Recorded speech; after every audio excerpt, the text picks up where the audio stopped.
హల్లెలూయా. దేవునికి స్తోత్రం. ఎలా కూర్చోవాలి మందిరంలో చెప్పండి? ఎలా కూర్చోవాలి చెప్పండి? ఎలా రావాలి మందిరానికి? ఎలా వినాలి దేవుని వాక్యం? 3 మాటలు చెప్తున్నాం, బాగా గుర్తుపెట్టుకోండి. దేవుని మందిరమునకు వచ్చినప్పుడు మన ప్రవర్తన దానికి జాగ్రత్త. చెప్పండి అందరూ. ప్రసంగి గ్రంథం 5వ అధ్యాయం 1వ వచనం చూడండి. ఒక చదవండి, అందరూ చెప్తాం. ప్రసంగి గ్రంథము 5వ అధ్యాయము 1వ వచనం. అందరూ కలిసి చెప్తాం తల్లి. ఒక్కొక్క మాట చదువు. నీవు అందరూ చెప్తాం. దేవుని మందిరమునకు పోవునప్పుడు నీ ప్రవర్తన జాగ్రత్తగా చూచుకొను. చాలు. తర్వాత మరొక చదవండి. 23వ అధ్యాయము నిర్గమాకాండం 21వ వచనం. ఆయన సన్నిధిని చదవండి, అందరూ చెప్పాలి. ఆయన సన్నిధిని జాగ్రత్తగా ఉండి ఆయన మాట వినవలెను. ఆయన కోపము రేపవద్దు.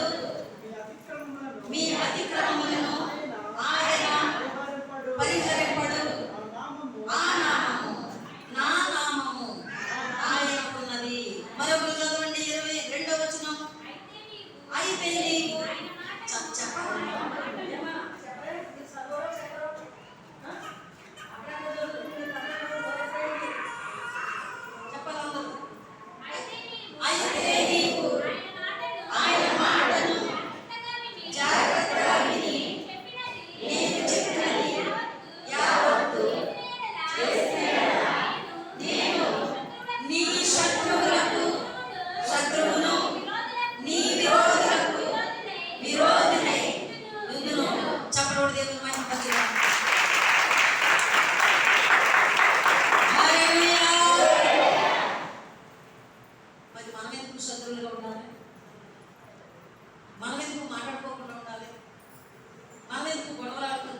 చెప్పండి. దేవుని వాక్యం ఏమనుంది? ప్రసంగి గ్రంథంలో నీవు దేవుని మందిరానికి వెళ్ళేటప్పుడు జాగ్రత్త చూస్తావు. ఇక్కడ నిర్గమాకాండంలో చెప్పిన మాట ఏంటంటే నీవు ఆయన మాట జాగ్రత్తగా విన్నావు. 2వ మాట ఏమనుంది? ఏమనుంది? 22, 23 చదివాం కదా. ఇప్పుడు మనం జాగ్రత్తగా ఉండి ఆయన మాట వినాలి, ఆయన కోపం రేపొద్దు అని చెప్పిన మాట. 22వ వచనంలో ఆయన మాటను జాగ్రత్తగా విని నేను చెప్పినది యావత్తు చేసిన ఎడల నీ శత్రువులకు శత్రువును. 3 మాటలు మనకు కనబడుతున్నాయి. ఇక మనమే వీటి విషయంలో ఆలోచన చేయవలసిన, టెన్షన్ పడవలసిన పని లేదు. దేవుడు మన కొరకు బాధ్యత తీసుకుంటున్నప్పుడు మనకు పని ఏంటి? ఆయన చూసుకుంటాడు. దానికి యుద్ధము చెప్పండి అందరూ. యుద్ధము యెహోవాదే. చెప్పండి. ఆయన చూసుకున్నాడంటే లక్షల మీద వేల మీద జనాన్ని హతం చేయగలడు, సంహరించగలడు. నీ నోరు నా నోరు ఎంగిలి మాటలు బూతులు ఆడకూడదు, శపించకూడదు. తొందరపడి నీ కోపంతోనో నీ పగతోనో నీ ద్వేషంతోనో ఎవరినో తిట్టేసి నువ్వు చిరాకు పడకూడదు. నీ మనస్సును గలిబిలి చేసుకోకూడదు. పాపాన్ని నీ హృదయంలోకి తెచ్చుకోకూడదు. ఏ అతిక్రమము నీలో పెట్టుకోకుండా, దేవునికి కోపము రేపకుండా నీవు నిర్దోషిగా ఉండాలి. నీవు నిష్కల్మషముగా ఉండాలి. నీలో ఏ పాపము కనబడకూడదు. శుద్ధ హృదయము కలిగి దేవునికి అర్పించాలి. ప్రార్థన, యాచనలు, కృతజ్ఞతాస్తుతులు దేవునికి ఇంపైన సువాసనగా ఆయన అందుకోవాలి. ఆయన అందుకోవాలి అంటే మన హృదయము పరిశుద్ధమైనదిగా ఉండాలి. హల్లెలూయా. జాగ్రత్త అనే మాట ఎందుకు రాసి పెట్టారు దేవుడు అంటే మనలో ఏముంటుంది? ఆ జాగ్రత్త ఉంటుంది. అందుకని జాగ్రత్త పడమంటున్నాడు. మనం చూడండి, ఒకసారి డబ్బులు చేతికిచ్చి ప్రయాణం పట్టుకెళ్ళి ఇచ్చేయండి అని పంపుతాం. ఈ జాగ్రత్త అంటమా? చెప్పండి. ఒక గాజు పాత్ర లేదా మట్టి పాత్ర పట్టుకుని నడుస్తున్నప్పుడు లేదా వంట బరువు గిన్నెలో భోజన పదార్థాలు వేడి వేడుకున్నప్పుడు జాగ్రత్త చెప్తామా లేదా? ఆ జాగ్రత్త ఇహలోక సంబంధమైనది. అని దేవుడు చెప్పే జాగ్రత్తలు ఈ లోకానికి పరలోకానికి సంబంధించినవి. హల్లెలూయా. దేవునికి స్తోత్రం. దేవుడు నిన్ను కోరుకుంటున్నాడు. నీ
మూడు కలపాలి. ఇక్కడ ఈ మూడు కలవాలి.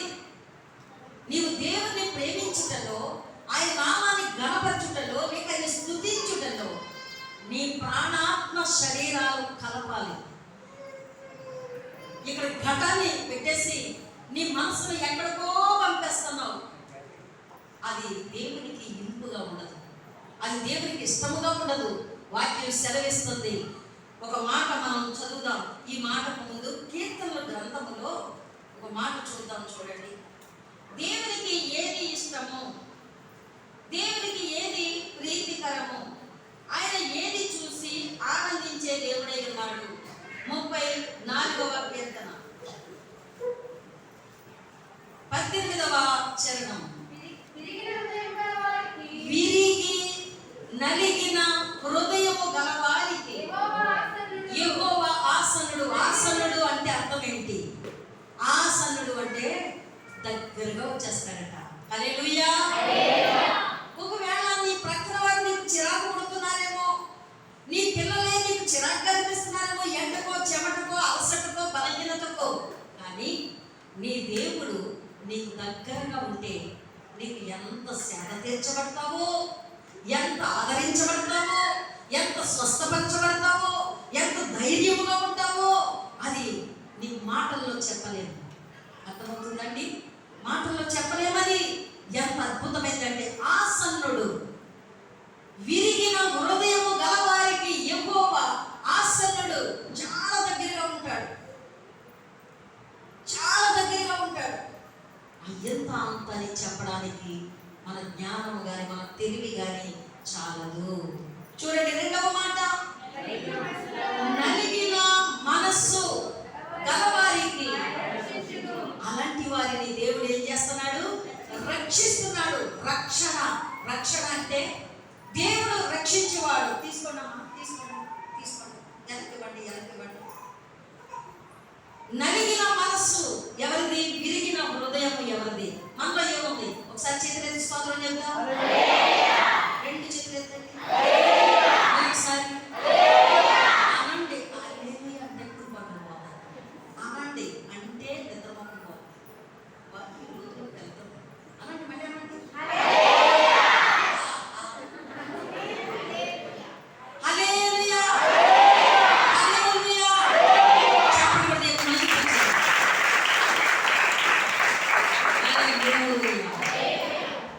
ఎన్ని కుస్తీలు పడితే కానీ ఈ మాటలు మనకు వెళ్ళట్లేదు. నిన్న ఏమో దాటలేదు, ఏమో ఎలా ఉందో మన మనసు. చూడండి, ఇప్పుడు ఇంకా తేలేదు నిద్ర, ఇప్పటికి తేలేదు. ఎప్పుడు మారుతారు? లేవండి. విరిగిన హృదయము, నలిగిన మనస్సు ఏంటంటే చెప్పండి.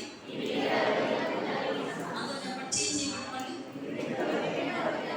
పట్టుకోండి, చేయి పట్టుకోండి. మీ పట్టుకోండి,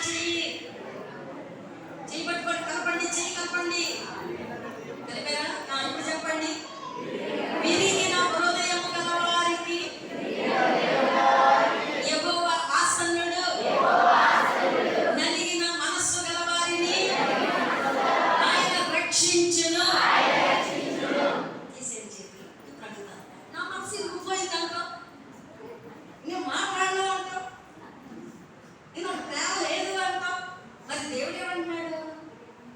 విరిగిన హృదయం ఎవరికైతే ఉంటుందో ఆ దగ్గరికి వచ్చేస్తాడట ఆయన. మరి ఈ మాట ఎలా ఉంది? ఆ మాట ఎలా ఉంది? ఈ లోకంలో మాట నా మనసు ఇరుక్కుపోయింది. దేవుని మాట ఏంటో తెలుసా? విరిగిపోవాలి, నలిగిపోవాలి, నలగొట్టబడాలి, చితగొట్టబడాలి, అనగొట్టబడాలి, తగ్గించుకోవాలి, దీన మనస్సు కలిగి ఉండాలి, దుఃఖితులుగా వినయ మనస్సుతో విధేయతతో ఆయన సన్నిధిలో సాగిలపడాలి. హల్లెలూయా. అది దేవునికి కావాలి. మరి నీకేం కావాలి? ఈ లోక మాట. ఈ లోక మాట నువ్వు పట్టుకుని ఉంటే ఈ ఆనందం నీకు దొరకదు. అర్థమైందా? అర్థమైందో చెయ్యండి. మళ్ళీ చెప్తాను, కొంతమందికి అర్థం అవుతుంది. ఈ లోకంలో ఎవరి మీదనైనా మా మనసు ఇరుక్కుపోయింది అంటాం. ఇక నేను వాళ్ళతో మాట్లాడిన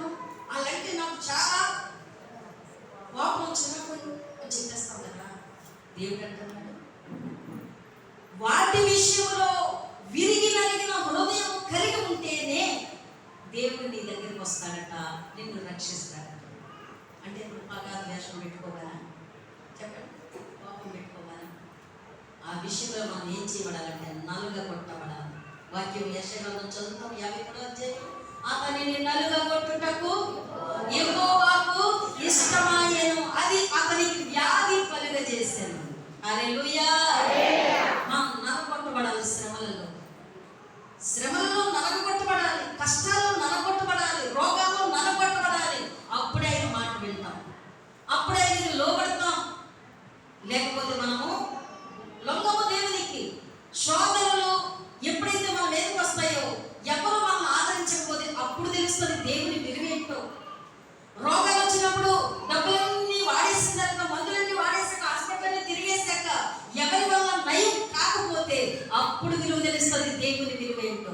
హల్లెలూయా. దేవుని విలువ తెలియాలంటే విరిగి నలిగిన మనస్సు, హృదయం నీకు కావాలి. ఇది నీవు సంపాదించుకోవాలి. దేవుడు అప్పుడు చెప్తున్నాడు.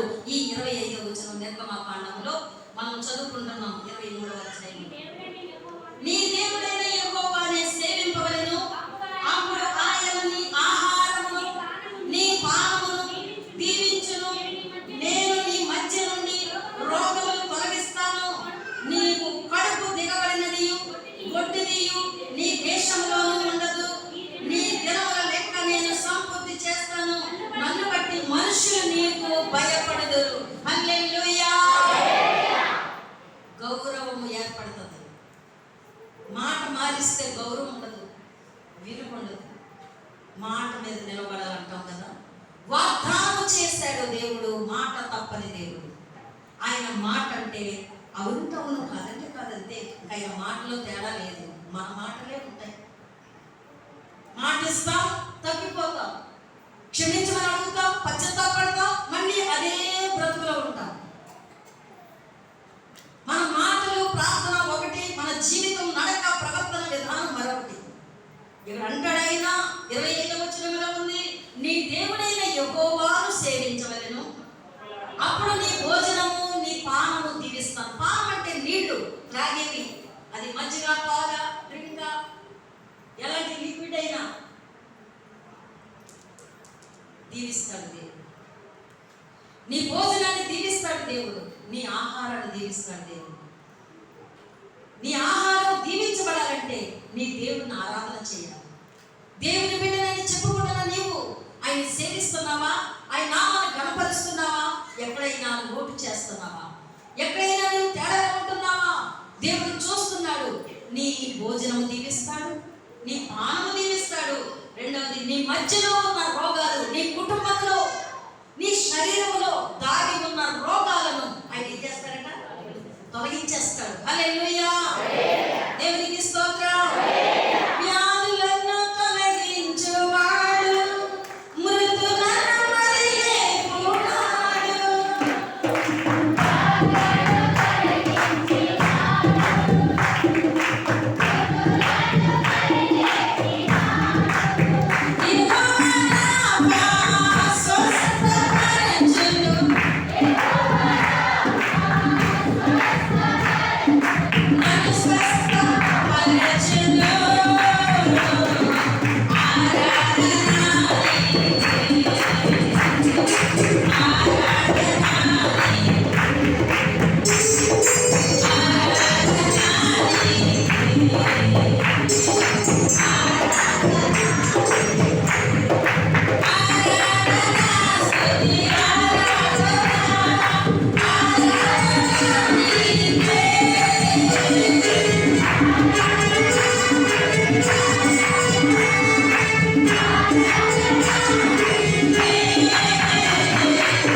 ఆయన్ని సేవించు. ఆయనను సేవిస్తే నీ మధ్యలో ఉన్న రోగాలు, నీ శరీరంలో దాగిన రోగాలు, నీ కుటుంబంలో దాగి ఉన్న రోగాలు అన్నిటిని ఆయన తొలగించేస్తాడు. ఎందుకు తొలగించాలంటే వ్యాధుల మీద అధికారం ఉంది, మరణం మీద అధికారం ఉంది, పాపము మీద అధికారం ఉంది. ఆయన సర్వాధికారం కలిగిన గొప్ప దేవుడు, సార్వభౌముడు. సర్వయుగములలో ఆయన సజీవుడైన దేవుడు. ఆ గొప్ప దేవునికి నువ్వు ఎలాంటి ఆలోచన చేసుకుంటున్నావు? నీ తీర్మానం ఎలా ఉంది? మీ ఇంట్లో సంతానం లేక బాధపడుతున్నారా? లేదా నీ పశువులు గొడ్డుగా ఉండిపోయాయా? లేక దిగబడిపోతున్నాయా? 3 నెలలు, 6 నెలలు, 2 నెలలు, 5 నెలలు, 9 నెలలు, 8 నెలలని ఆ దిగబడిన కొడుకుతో బాధపడుతున్నారా? వాక్యం ఉంది, గొడ్డిది కానీ దిగబడింది కానీ నీ ఇంట్లో ఉండదు. పశువైనా మనిషి అయినా. అర్థమైందా? వాక్యం జాగ్రత్తగా చూసుకోండి. నీ దేవుడు చెప్పే మాట, గొడ్డిది కానీ దిగబడింది కానీ నీ దేశంలో ఉండదు. నీ దినములు దీర్ఘాయుష్నిస్తాను, ఆయుష్కాలం పొడిగిస్తాను. తర్వాత అంటాడు, మనుషులు నీకు భయపడినట్లు నేను చేస్తాను, నిన్ను గౌరవించినట్లు చేస్తాను. నిన్ను గౌరవిస్తాను. నీ మాట, నీ ప్రవర్తన నలుగురికి గౌరవంగా కనబడేలాగా దేవుడు చేస్తాడు.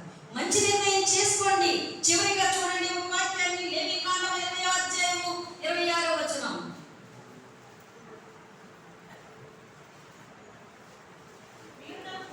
యెహోవా అను నేను పరిశుద్ధుడను, మీరు నా వారై ఉండునట్లు అన్య జనులలో నుండి మిమ్మల్ని వేరు పరచితిని. చాలండి. మన దేవుడు పరిశుద్ధుడు. చెప్పండి అందరూ, మన దేవుడు ఎవరు? పరిశుద్ధుడు. అందుకే చెప్తాడు, నేను పరిశుద్ధుడను కనుక మీరును పరిశుద్ధులై ఉండుడి అన్నాడు. ఇక్కడ అంటున్నాడు, యెహోవా అను నేను పరిశుద్ధుడను, మీరు నా వారై ఉండునట్లు అన్య జనులలో నుండి నేను మిమ్మల్ని వేరు చేశాను. వేరు చేశాక మళ్ళీ వెళ్ళి పాపం తెచ్చుకోకూడదు, పరిశుద్ధంగానే జీవించాలి. దేవుడు మనల్ని వేరు చేశాడు. పాపులలో నుండి, పాప లోకములో నుండి పరిశుద్ధులుగా మార్చాడు, వేరు చేశాడు, ప్రత్యేకపరిచాడు. మళ్ళీ నీవు ఆ పాత సిద్ధాంతాలు, పాపాచారాలు, పాత జీవితం కలిగి దేవుణ్ణి బాధపడితే దేవుని కోపం రేగుతుంది, దేవుడు దుఃఖపడతాడు. మళ్ళీ మనను మన పాపం నుండి పరిహరింపను ఉంది. చాలా జాగ్రత్త. దేవుడు పరిశుద్ధుడు కనుక మనం పరిశుద్ధంగా జీవిద్దాం. దేవుడు మనల్ని పరిశుద్ధులుగా ప్రత్యేకపరిచాడు కనుక పరిశుద్ధమైన జీవితాన్ని కలిగి ఉన్నాము. దేవుడు కోరుకుంటున్నాడు, మీరు నా వారుగా ఉండాలి. ఎవరి వారుగా ఉండాలి? మరి సైతాన్ పార్టీలోకి వెళ్ళకూడదు, అపవాది చేతిలో పడకూడదు. అపవాది ఏం చేస్తాడో తెలుసా? నిన్ను పరిశుద్ధతలో ఉండనివ్వడు, పరిశుద్ధంగా బ్రతకనివ్వడు, పరిశుద్ధతగా జీవించనివ్వడు. నిన్ను తారుమారు చేసేస్తాడు, నీ మాట కల్తీ చేసేస్తాడు, నీ మాట విలువ లేకుండా చేసేస్తాడు, నీ ప్రవర్తనలో తారుమారు చేసి నీకు గౌరవం లేకుండా, నీ ద్వారా దేవుడు మహిమపరచబడకుండా నిన్ను మార్చేస్తాడు. అపవాది పని అదే. కానీ దేవుని పని ఏంటో తెలుసా? పరిశుద్ధముగా జీవించడానికి నేర్పిస్తాడు. దేవుని మార్గంలో పరిశుద్ధంగా బ్రతకడానికి సిద్ధపడదాం. దేవుని అట్టి కృప మనకందరికీ దయచేయును గాక. దేవుని వర్తమానం దీవించును గాక. ప్రార్థన. మోకరించుదాం. పరమ తండ్రి, నీ వాక్యం ద్వారా మీరు మాతో మాట్లాడారు.